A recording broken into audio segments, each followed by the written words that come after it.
ქრისტე იშვა. ქრისტე იშვა.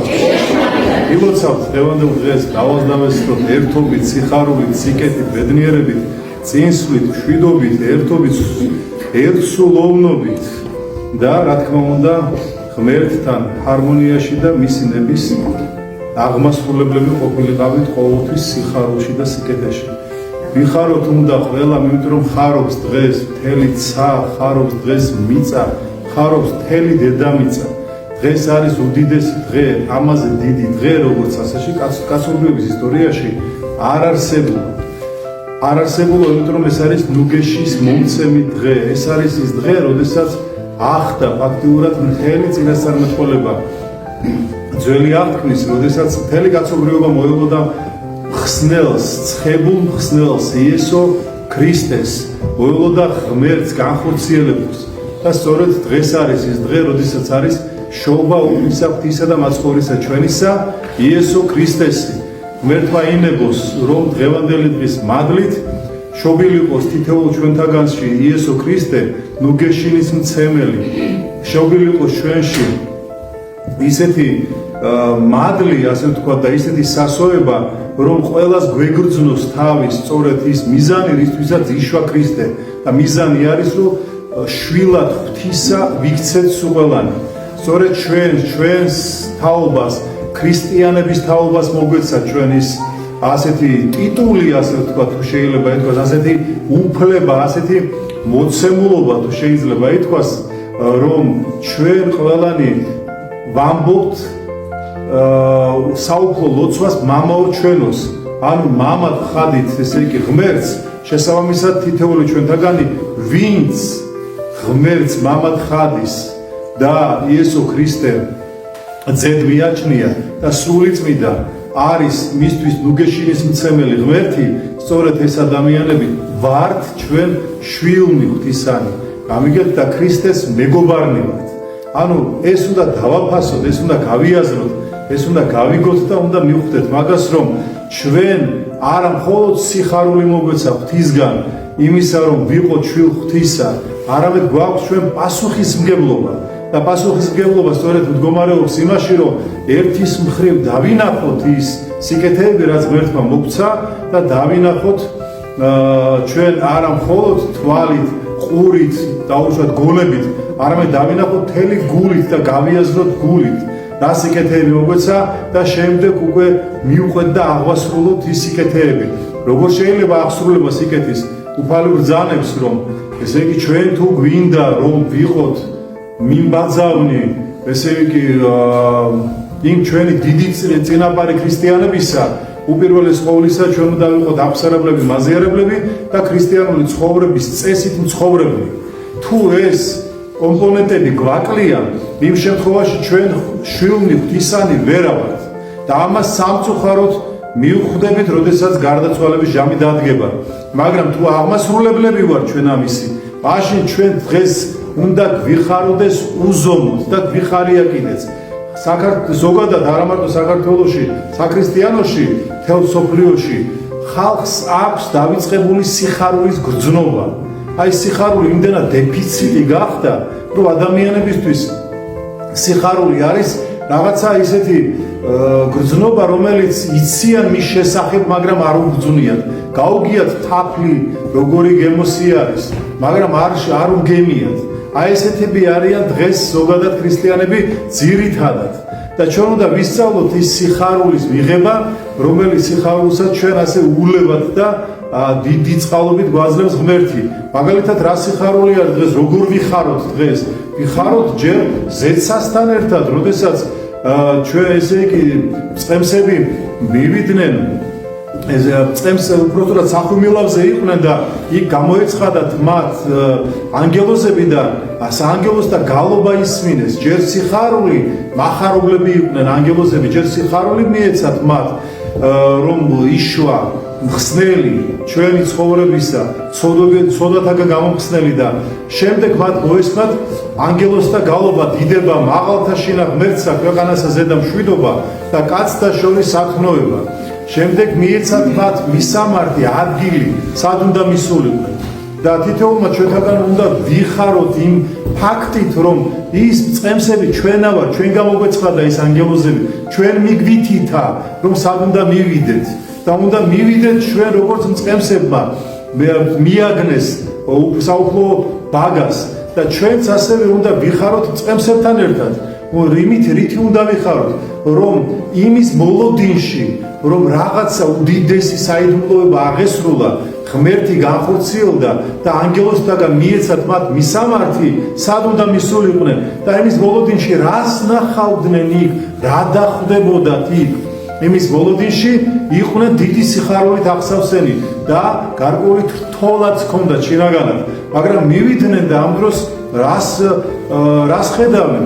ხედავენ რაღაც ბაგას, რაღაცა ისეთ ძალიან ისეთ გაუგებარ, თითქოს ერთის შეხედვით გაუგებარ მდგომარეობას, რომ ხსნელი კაცთა კაცობრიობის გამომხსნელი, ხო, რაღაცა სხვანაირად ჰქონდათ ალბათ ხალხს, ბევრს, ალბათ არა, ბევრს წარმოდგენილი და დღესაც იუდეველებს ასე აქვს წარმოდგენილი და ამ დროს ხედავენ ბაგაში მიწვენილ ბავშვს, ჩვილს, ასეთ სიმდაბლეში, ასეთ იმაში რაღაც სიმარტივეში, ასეთ უბრალოებაში.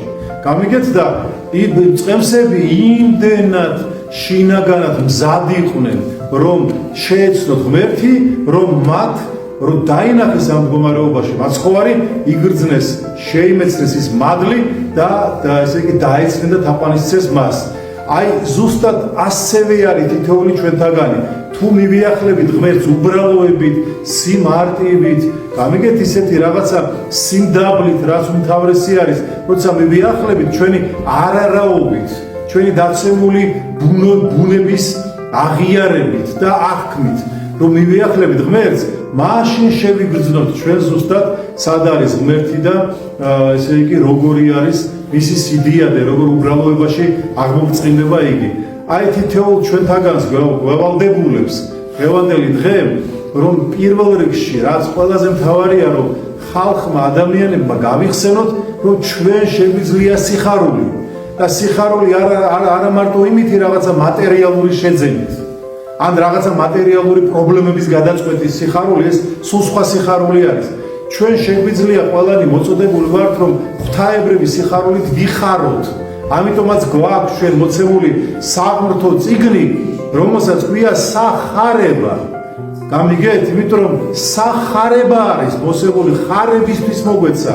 ხარება იყო, როდესაც გაბრიელ მთავარანგელოზი გამოეცხადა ყოვლადწმინდა ღვთისმშობელს და ახარა, რომ აი შენო შობლო სწორედ იმასო, ვისაც კითხულობდა ესაია წინასწარმეტყველის წიგნში. ხარება, ჩვენ სიხარულისთვის ვართ მოწოდებულები. მაგრამ ხალხს რო დაუკვირდეთ, ხალხი დამწუხრებული არის. ხალხს მეტი და მეტი უნდა, არ მთავრდება ეს მეტი. გამიგეთ, არ მთავრდება მოთხოვნები, არ მთავრდება ეს რაღაცა ტრენდები, რომელიც ახლა ისაა მოდაში და ამიტომ მუდმივად დაავტომატყოფილებენ მდგომარეობაში, როცა არის, სწორედ ამიტომაც არის, რომ ხალხი დამწუხრებულია. აგერ ხალხი ვერ ჩამოვიდა საზღვარგარეთიდან ჩვენი ისინი ემიგრანტები, იმიტომ რომ მეტი და მეტი უნდა, უფრო მეტი უნდა გადავწყვიტოთ, უფრო მეტი უნდა იმას ვთქვათ, ვიშოვოთ, უფრო მეტი უნდა აქ მოვაგუროთ პრობლემა, უფრო მეტი და შერჩა ხალხი საზღვარგარეთს და უცხოეთის მიწას. აი ამიტომ არის, რომ როდესაც ადამიანები ვისწავლეთ სიხარულს, იმ შემთხვევაში აი აქ ახლა ვინც დგახართ, ხო? და თუ იხარებთ ამ დღით, სად გახართ, რატომ დგახართ და რას ესწრებით? ღმერთის დაბადების დღეს რო ესწრებით. თუ იხარებთ ამ დღით, წესით უნდა დაგავიწყდეთ ყველაფერი. საერთოდ რა ხდება გარეთ? ხვალ რო ბანკის ვალი გიკაკუნებთ, ზეგ მეზობელზე ვალია მისაცემი, იქ რაღაცაა გასაკეთებელი, იქ რაღაცაა მოსაწესრიგებელი. როგორ შეიძლება რომ ეს გახსოვდეს შენ, თუ გიხარია და მოხარული ადამიანი ხარ? აი ასეთი არის ქრისტიანობა, არის სიხარულის რელიგია არის, სიყვარულის რელიგია არის.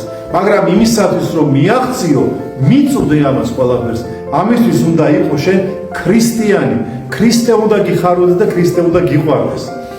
ჩვენ მე მინდა ამას ახლა ასევე გამოვეხმაურო მეუფე ნიკოლოზის განცხადებას, ინტერვიუს. მე გაოცებული ვარ უკიდეგანოდ მისი ინტერვიუთი მეუფე ნიკოლოზის ამ დღეებში იყო ახალ წელთან დაკავშირებით.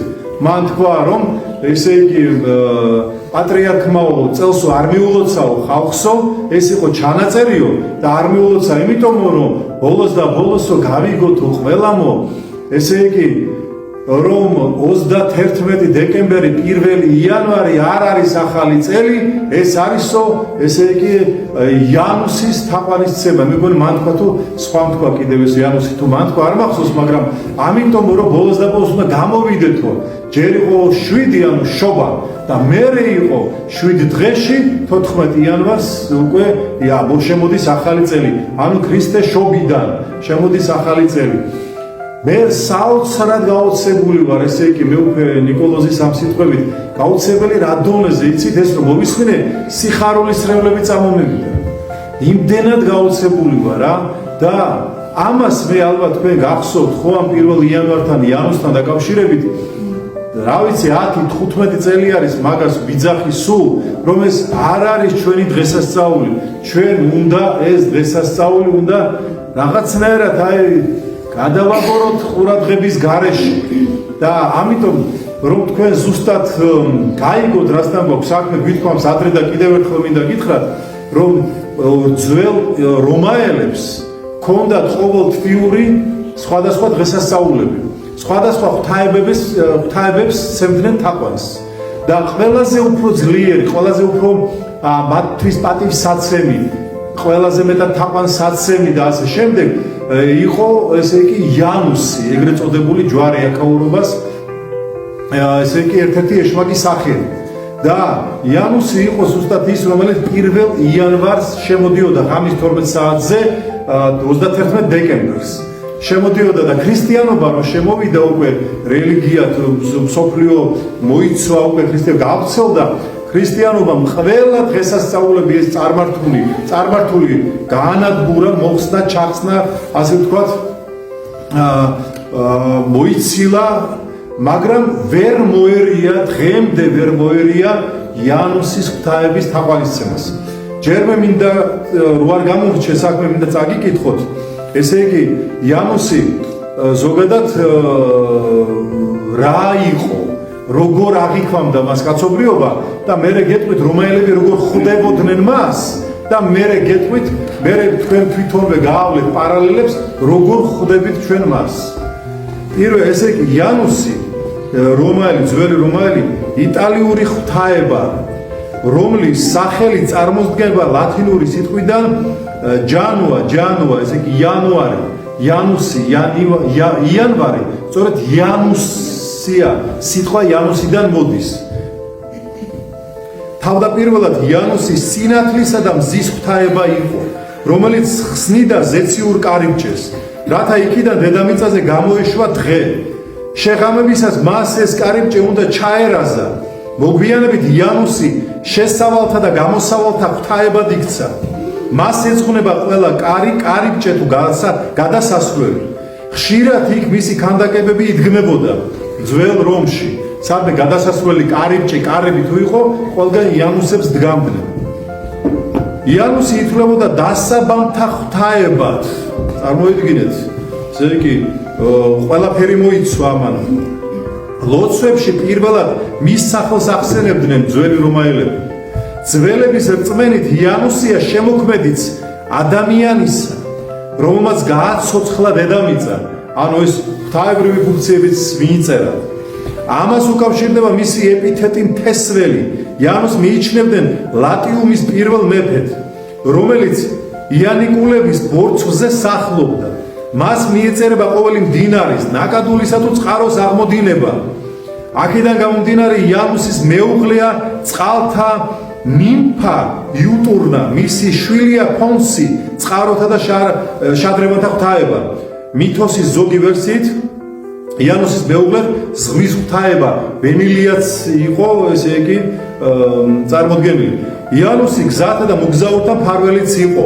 რომაელი მეზღვაურები მას თავის მფარველად მიიჩნევდნენ, რადგანაც ჯეროდათ რომ სწორედ მან შეასწავლა ადამიანის ხომალდების აგების ხელოვნება. რომაელ მონეტებზე ხშირად ვევლინება იანუსის გამოსახულება ხომალდთან ერთად. იანუსის განაგებდა ომისა და მშვიდობის საქმეებს რომში იანუსის სახელობის რამდენიმე ტაძარი იდგა. მათ შორის საყოველთაო აღიარებული იყო ის, რომელიც ფორუმს ამშვენებდა. მას ჰქონდა ორი თაღი, რომლებიც ერთმანეთს გვერდითი კედლებით უკავშირდებოდნენ. მშვიდობიანობის დროს ტაძრის კარიბჭე დახურული იყო. ომის გამოცხადებისთანავე მას ხსნიდნენ, რათა ბრძოლად მიმავალი ლაშქრისთვის ამ კარიბჭის გავლით დაელოცათ გზა. იანუსი დროის ღვთაებაც იყო. მას ეძღვნებოდა კალენდრები, თვის პირველი დღეები, როდესაც მისთვის მსხვერპლი იწერებოდა. ძველი მითოსის თანახმად წლის ერთ თვეს იანუსის სახელი უნდა რქმეოდა პირველ თვეს და ასევე დღესაც ჩვენს იანუსის სახელით ვეძახით იანვარს. ეს სახელი დღემდე შემორჩა იანვარი. ძველი წელთაღრიცხვის პირველი საუკუნიდან მოყოლებული ახალი წლის დღესასწაული შეერწყა იანუსის სადიდებელ ზეიმს. ანუ ეს დღესასწაული, რასაც ჩვენ ახალ წელს ვეძახით და ვზეიმობთ, ეს მოდის ძველი წელთაღრიცხვის პირველი საუკუნიდან. ამ დღეს აკრძალული იყო ყვირილი, ჩხუბი, ლანძღვა და ასე შემდეგ, რათა არ განრისხებულიყო იანუსი და ცუდი წელი არ გამოეგზავნა ადამიანებისთვის. ამ დღეს იწყებდნენ თავიანთი მოვალეობის აღსრულებას კონსულები. იანუს მსხვერპლად სწირავდნენ თეთრ ხარს და უმაღლეს მაგისტრატთა თანდასწრებით სახელმწიფოს კეთილდღეობის ლოცვას აღავლენდნენ. იმპერიის ჟამს იმპერატორისთვის აღავლენდნენ ამ ლოცვას. იანუს გამოსახავდნენ ადამიანად, რომელსაც ურთიერთსაწინააღმდეგო მაცქერალი ორი სახე ჰქონდა. ერთი სახე იმზირებოდა წარსულში, მეორე მიპყრობილი იყო მომავლისაკენ. ზოგიერთ ეტრუსკულ გამოსახულებაზე იანუს 4 სახე აქვს. მისი ატრიბუტებია გასაღები და კვერთხი. ადრეულ გამოსახულებებზე იანუსის ორივე სახე წვერებიანია. მოგვიანებით მას უწვერულ მამაკაცად წარმოადგენდნენ. მისი ერთი სახე იყო ახალგაზრდული, ხოლო მეორე ხანდაზმული. ასეთ ქანდაკებად ვიცით ჩვენ დღეს იანუსის ქანდაკება. ასე ღვთაება ბრჭყალებში. მარჯვენა ხელის თითებზე აღბეჭდილი ჰქონდა ციფრი 300, მარცხენაზე კი 65, ანუ წლის დღეთა რიცხვი. თანამედროვე მეტყველებაში გამოთქმა ორსახა იანუსი გულისხმობს მლიქვნელ ორბუნებოვან კაცს.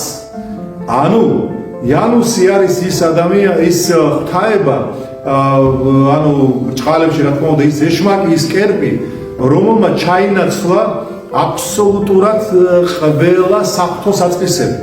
გამიგეთ და ეშმაკმა ასე გააცოფა ხალხი, შეაშინა ხალხი, რომ ხალხი მას მთავარ ღვთაებად აღიქვამდა. და მერე რა მოხდა? მერე მოხდა ის, რომ დაიწყო ჩამოყალიბდა ტრადიცია იანუსის შეხვედრის. და სწორედ შეხვედრას დაუკვირდით, როგორ ხდებოდა 31 დეკემბერს შეხვედრა. ჯერ დეკემბრის თვეში აუცილებლად იანუსის შეხვედრისას, იანუსის დღის შემოსვლისას აუცილებლად ხორი უნდა ყოლოდათ ძალიან ისეთი შესუქებული, გასუქებული და ის უნდა დაეკლათ აუცილებლად. არ გაგონებთ რამეს ღორების დაკლის თემა. ხო, მაგრამ არ გონებთ ჩვენები ახლა წავიდნენ შობის შემდეგ ახლა გახსნილებას უკავშირებენ და არა იმას. ბევრი უკავშირებს 31 დეკემბერსაც ღორების დაკლას დღესაც. ხო, ესე იგი 31 დეკემბერს ღორები უნდა ყოფილიყო. ღორები უნდა ყოფილიყო შესუქებული. ამისათვის უნდა გაეზარდათ იგი 31 დეკემბრამდე შეესუქებინათ მაქსიმალურად. და ეს იწყებოდა დეკემბრის შუა რიცხვებში, ან უფრო დასაწყისში. შემდეგ ღორს რო დაკლავდნენ, მერე უნდა ყოფილიყო, ესე იგი შემდეგი რიტუალური რაღაცა ასეთი წეს-ტრადიცია. როგორც კი 31 დეკემბერს საღამოს მეგობრები ერთად აუცილებლად იკრებებოდნენ, სხვადასხვა ოჯახებით იკრებებოდნენ ერთად და ისინი ხდებოდნენ თვითონ 31 პირველ იანვარს, უკვე იანუსის პირველ წუთებს, პირველ ჟამს ხდებოდნენ, როგორც იცით, უნდა ყოფილიყო რაც შეიძლება ბევრი ხმაური, ანუ ბუგი უნდა ყოფილიყო ბევრი, ანუ დღეს ეს სხვადასხვა დარტყმები შეიცვალა იმითი ასაფეთქებლებით, ნახეთ, ცივილურად ხვდებით დღეს იანუსს. ასაფეთქებლები დიდი ხმაური უნდა ყოფილიყო, ყველა ურტყამ და ყველაფერზე რაზეც შეიძლებოდა დარტყმა. რომ ხმაური რაც შეიძლება დიდი ყოფილიყო. და მეორე განათებები უნდა ყოფილიყო ძალიან ბევრი და ანათებდა ყველაფერს წვავდნენ სხვადასხვა რაღაცებს უფრო ბევრი სინათლე რო ყოფილიყო და უნდა ყოფილიყო ყველაფერი ფერადი და სხვადასხვა ფერებს იმაშობოდნენ რა ქვია ქაღალდები იქნება თუ ნაჭრები თუ რაღაცა თავდნენ თელ სახს აი ესეთნაირად ვინც დახვდებოდა იანუს ესე იგი იმ შემთხვევაში თითქოს იგი იქნებოდა ღირსი იმისა რომ მიიღო იანუსის კურთხევა ღირსი კი არ მიიღებდა კურთხევას ღირსი გახდებოდა დაუკვირდით დღეს ვაფეთქებთ ყველაფერს ხმაური რო იყოს სინათლეებია ყველგან გადახედეთ თბილის 31-12 საათზე არა მარტო თბილი ზოგადად გადახედეთ ხო მერე გადახედეთ იმას რა ქვია ფერებს სულ მრავალ ფერებში არის ხო ეს ყველაფერი ანუ ზედმიწევნით ვასრულებთ ამ ყველაფერს მაგრამ ჩვენ ესე იგი ღირსი ვხდებით ამითი რომ იანუსმა გვაკურთხოს მაგრამ კურთხევა რომ მივიღოთ ამისთვის ერთი მნიშვნელოვანი ფაქტია კიდევ საჭირო ის რომ ყველა მაშინ მაგიდები არ იყოს გამები არ იყო ყველა წვებოდა იატაკზე წვებოდნენ ასე მარცხენა მხარეს რატომღაც არ ვიცი მე წავიკითხე რაღაცეები და მარცხენა მხარეს უწევხარ თუ რომ მეტი ჩაგდეს კუჩში ვიდრე მარჯვენა მხარეს რატომღაც არ ვიცი ხო და მოკლედ არ აქვს მნიშვნელობა წვებოდნენ მარცხენა მხარეს აი ასე და იწყებდნენ ჭამას და სმას ჭამდნენ უზომოდ და სვამდნენ უზომოდ და იყო ასეთი წესი, ასეთი თქმულება, ასეთი რწმენა, რომ რაც უფრო მეტს შეჭამდნენ და დალევდნენ იმ ღამით, იანუსი ისე ბარაქიანად აკურთხებდა ყველას. მაგრამ ერთი ჭამა ადამიანებს ახლა დიდად ვერაფერს ვერ იმას იზამდა, რა მასშტაბებს ვერ მიწუდებოდნენ. ამიტომ ვისაც რამე ზიზღის ფორმები ცუდად ხდებით, ჯობია ყური დაიკეტეთ. უკან იდგა, მათ უკან იდგა ასეთი საცავები, რაღაც ქოთმები და მაგათ უნდა ჭხირები. რომ დალევდნენ, უკვე მეტი არ შეუულიათ, მიტრიალდებოდნენ იქვე, ანუ იმ სუფრასთან, უბრალოდ მიტრიალდებოდნენ ჭხირებით, დაეხმარებოდნენ თავს და ქოთანში ამოიხებდნენ ყველაფერს კუჭიდან. მოტრიალდებოდნენ, აგრძელებდნენ ისევე ამ ჭამასმას და დილამდე ვინც კი მეტჯერ შეძლებდა ამას და რაც უფრო მეტ რამეს ჩაიყრიდა და ჩაისხამდა პირში, სწორედ ის იყო კურთხევის მიმღები. თითქოს მთელი წელი ისეთი კურთხეული იქნებოდა. აბა გვაგონებს რამეს საჭმელთან დაკავშირებული თემა ახლა ჩვენის რა ქოთნები მოვიცილეთ, თუმცა ბევრი ქოთნებს იყენებს ახალ წელს. ძალიან ბევრი იყენებს ქოთნებს, უნიტაზებს და რა ვიცი კიდევ რას, ხო? ბევრი იყენებს. უნებლიეთ იყენებს. იმ დროს ნებით იყენებდნენ, ახლა უნებლიეთ იყენებენ. მაგრამ როგორ მემზადებით ჩვენ და რატომ მოვყევი ეს ყველაფერი, იცით? იმიტომ მოვყევი, რომ იანუსმა ყველაფერი გააკეთა იმისათვის, რომ და ჩვენ შევუწყვეთ ხელი, რომ ქრისტეს შობა ყოფილიყო, ესე იგი ძალიან შეურაცხყოფილი. ეს უდიდესი დღესასწაული, რომლის წინ 40 დღე მარხულობთ, რომ ცოტა მაინც გავიწმინდოთ, რომ მივეგებოთ ამ დღესასწაულს. და ამ დროს ბოლოს უკვე როიწყება ესეთი ძიმე მარხვა, როიწყება უკვე განსაკუთრებული, გამკაცრებული მარხვა, როიწყება უკვე რომ ძაფრდება უკვე ის განწყობა ქრისტეს შობის მოახლოვებისა და სულიერად ადამიანები უკვე მეტად მობილიზებულები არიან. სწორედ ამ დღეს შემოდის 31 დეკემბერი და 1 იანვარი, რომ ჩაგიყაროს წყალში ყველაფერი, რაც კი აქამდე გიკეთებია.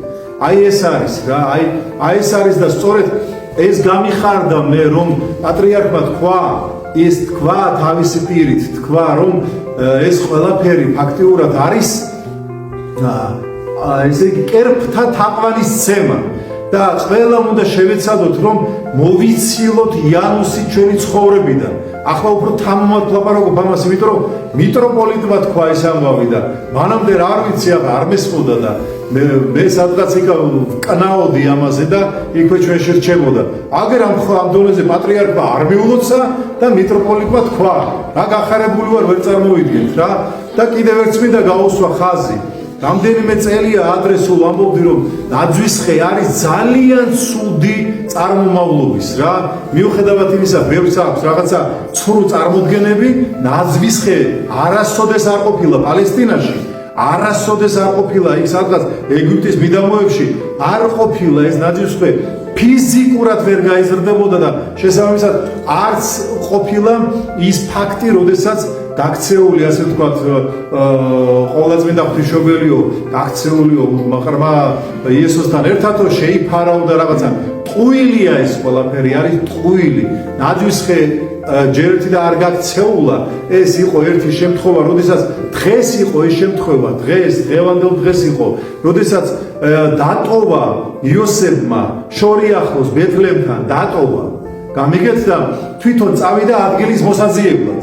ღვთისმშობელთან და ყრმასთან ერთად ხო არ ივლიდა, ასე აბა მივიღებთ. დატოვა, გამიგეთ და ის იყო აღწერები, გამიგეთ და ამიტომ იყო ხალხი მიგრაციები, შიდა მიგრაციები იყო ძალიან დიდი და გადავსებული იყო ამ შემთხვევაში ბეთლემი და დატოვა გარეთ რა ბეთლემს მიდამოებში. და სწორედ იქ იყო, რომ შეცივდათ, გამიგეთ, ჯერ იყო დღე იყო და აგრილობდა მზისგან.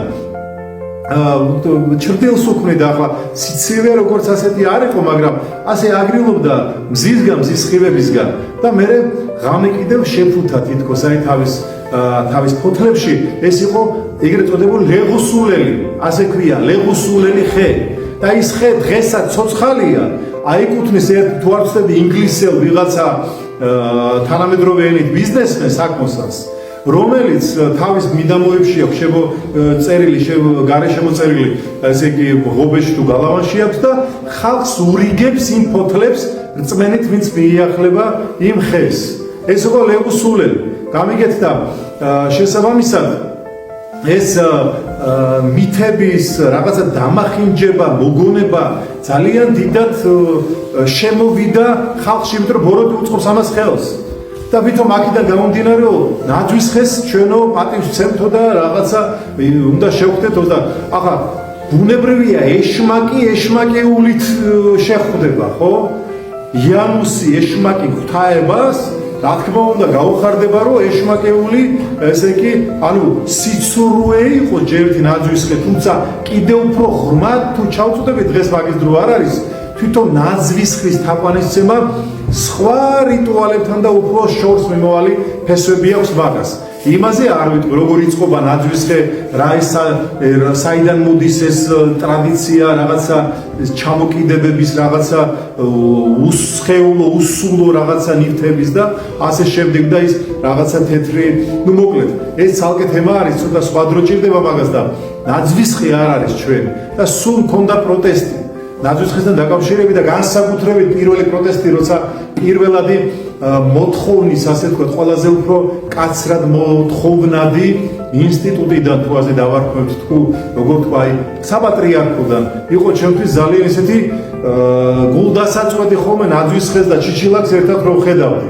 და რამდენიმე წელია უკვე ნაძვის ხე იქიდან უკვე გაატანილი არის, არ ყოფილა იქა, აი პატრიარქის მილოცვაში იმ მთავარ დარბაზში არ დაუდგა ნაძვის ხე და სულ ჩიჩილაკია, წელს საერთოდ ორი ჩიჩილაკი იდგა და მდუმარე პატრიარქი, რომელიც ალბათ გულში გლოცავდა ჩვენ უბრალოდ რომ ღმერთმა ჭკუაზე მოგიყვანოს, აზრზე გონს მოგიყვანოს და ამ დროს დაადეს უბრალოდ ხმა, რომ აი ეგ ზოგიერთი, აი ეს ჯერ კიდევ აი ხალხი, რომლებიც სარწმუნოებაში არ არის და შორს არიან, რომ მათი ყურების მოსასმენად თითქოს ის შარშანდელი თუ შარშანცინდელი ის რა ქვია მომოცო დაადოს.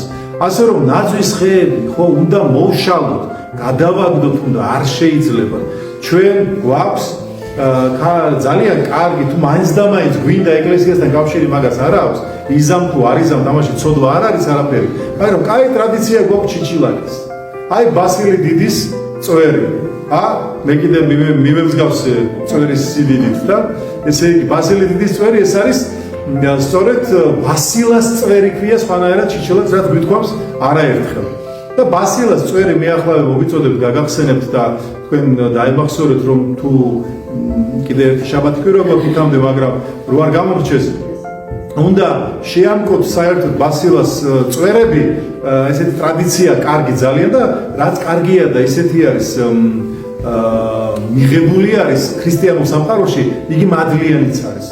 ხო და ყოველთვის ამკობდნენ 13 იანვარს სხვადასხვა სიტყვებით, მაგრამ არ ამკობდნენ კამფეტებით და ასეთი რაღაცეებით. არ ამკობდნენ, იმიტომ რომ ეს მაინც რაღაცა 1000 ღუმელ გამოვლილი ესენი არაცოცხალია. ამკობდნენ ჩირით დაუშვათ, ჩურჩხელით, რაღაცა სხვადასხვა მითი რა ქვია, ხილით, ცოცხალი რაც არის, ცოცხალი. და ღამე ყოველ ღამე 13-ში 12 რო შესრულდება, გარეთ 12 საათამდე წუთები რო დააკლდება, უნდა გავიდეს ოჯახის უფროსი და გარეთ უნდა კონდეს ჩიჩილაკი. და უნდა 12 რო შესრულდება დააგაგონოს და კარებს გაუღებენ და უნდა თქვას ასეთი რაღაცა ბასილი დიდის კურთხევა იყოს ან ოჯახსეო და უნდა შევიდეს. გამიგეთ და ეს იმდენად სათნო არის, იმდენად სასიხარულო, იმდენად საყვარელი ტრადიცია არის, რომ ბასილი დიდი რეალურად აკურთხებს იმ ოჯახებს. გამიგეთ და ვინც ამას გააკეთებს, ამას იგრძნობთ ისედაც. ისევე როგორც ახლა ვინც არ გააკეთებს ცოდვა არა, მაგრამ ვინც გააკეთებს, გაყვება მთელი წელი, აი გუშინ საღამოს 12 საათზე ღამე, როცა შემოგბრძანდა ესე იგი შობის დღესასწაული, სანთლებით პატრიარქის კურთხევით, სანთლებით ვინც იდექით ხატებთან, ფანჯარასთან აღმოსავლეთის თუ არის საშუალება აღმოსავლეთის მხარეს. და მე მაგალითად აი 12 ჯერ თქვი, მოწყალებისე კარი განგვიხი. აი ასეთი არის, გამიგეთ, აი ამას რო იტყვი და ამას რო რაღაცას გააკეთებ, რაღაც ეს სიმდაბლეში გეთვლება ღვთის წინაშე, უბრალოებაში გეთვლება ღვთის წინაშე და ღმერთი გაძლევს მე იმ ხელა მადლს, რომ შენ ეს მიგხვება უკვე მთელი წლის განმავლობაში, რაღაც ერთგვარი წელიწად საფუძველს უდებ ძალიან ისეთ მადლისმიერ საფუძველს, რომელიც აისახება მთელი წლის განმავლობაში. და ერთსაც მინდა გაუსვა ხაზი. ეს სანტა კლაუს ესე იგი სანტა კლაუსის საკითხი ყველა მიცის ასე, რომ ეს არის სანტა ნიკოლაუს, ესე იგი წმინდა ნიკოლოზი. ეს ტყუილი არის რა, ტყუილი არის, აი ხალხს ეზარება, ესე იგი ახალგაზრდებს განსაკუთრებით საერთოდ ეზარება გამოკვლევა, საერთოდ ეზარება სიმართლის წვდომა.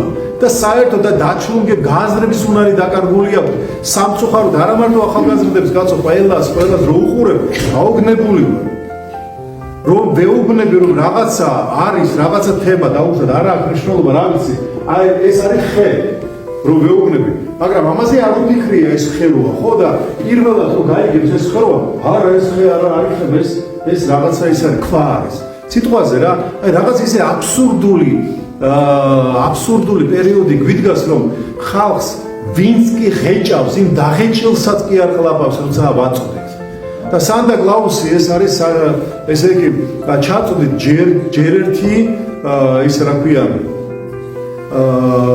მე-20 საუკუნის დასაწყისში ჩაწოდეთ უბრალოდ სანტა კლაუსი ვინ ითვლებოდა სადაც კი არ ნახავთ ძველ სტატიებს სადაც კი არ ნახავთ ძველ რაღაცა თემებს ყველგან სანტა კლაუსი ეს არის ვიღაცა ეშმაკი რომელიც მოდის ღამღამოდ ბავშვებთან ზოგიერთს რაღაცა აბსურდულს გაფრებს უკითხავს ზოგიერთს ვისაც არ ეშინია მისი მაგას აღჭობს რომ შეაშინოს რაღაცა საშინელებებს აკეთებს და გამოსახულება ასეთი კარგი ბაბუაწვერას გამოსახულება კი არ აქვს აი ესეთ როგორც ახლა დღეს ხედავთ ლამაზი აი ესეთი აი საშიში არ შეხედავ და ეშმაკის სახელოს ძველ სანტა კლაუსებს დააკვირდით რა ეს იყო სწორედ რაღაცა ესეთი ჭინკასავით ერთ-ერთი ჭინკის სახეობა მაგრამ მე იქცა ვითომ სანტა ნიკოლაუს წმინდა ნიკოლოზად იქცა იმიტომ რომ წმინდა ნიკოლოზის აი ესევე აძლევდა ჩუმჩუმად საჩუქრებს და რაღაცებს ესე იგი უწყალობებდა ხალხს და აი ესევე ეს მიაწერეს სანტა კლაუს სინამდვილეში